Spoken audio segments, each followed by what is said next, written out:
KGF 3-യിൽ റോക്കിക്കൊപ്പം തലയും. ഒന്നല്ല രണ്ട് ചിത്രങ്ങൾ. ആവേശമായി അജിത്ത് പ്രശാന്ത് കൂടിക്കാഴ്ച. തെന്നിന്ത്യൻ സിനിമാ ലോകത്തെ ഞെട്ടിച്ച് സംവിധായകൻ പ്രശാന്ത് നീലും നടൻ അജിത് കുമാറും തമ്മിലുള്ള കൂടിക്കാഴ്ച. ഇത് ഒരുപാട് അഭ്യൂഹങ്ങൾക്കും തുടക്കമിട്ടു. ഇപ്പോഴിതാ ഇരുവരും ഒരുമിച്ചുള്ള ചിത്രങ്ങൾ വരുന്നുവെന്നാണ് റിപ്പോർട്ടുകൾ സൂചിപ്പിക്കുന്നത്. ഒന്നല്ല പ്രശാന്ത് നീൽ അജിത് കോംബോയിൽ രണ്ട് ചിത്രങ്ങൾ വരുന്നു എന്നാണ് വിവരങ്ങൾ. KGF യൂണിവേഴ്സിലുള്ളതായിരിക്കും ചിത്രം. ഇരുവരും ഒന്നിക്കുന്ന ആദ്യ ചിത്രം സ്റ്റാൻഡ് അലോൺ ആയിരിക്കും. AK-64 പ്രശാന്ത് നീൽ ചിത്രമായിരിക്കും.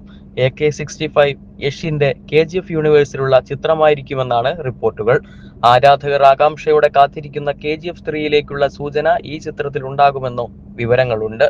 അജിത്തിനോട് ആകെ 3 വർഷം പ്രശാന്ത് നീൽ ആവശ്യപ്പെട്ടിട്ടുണ്ടെന്നാണ് സൂചന.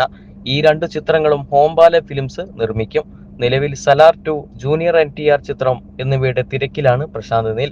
വിടാമുയർച്ചി, ഗുഡ് ബാക്ക് അഗ്ലി എന്നീ ചിത്രങ്ങളാണ് അജിത്തിൻ്റെതായി പുറത്തിറങ്ങാനിരിക്കുന്നത്.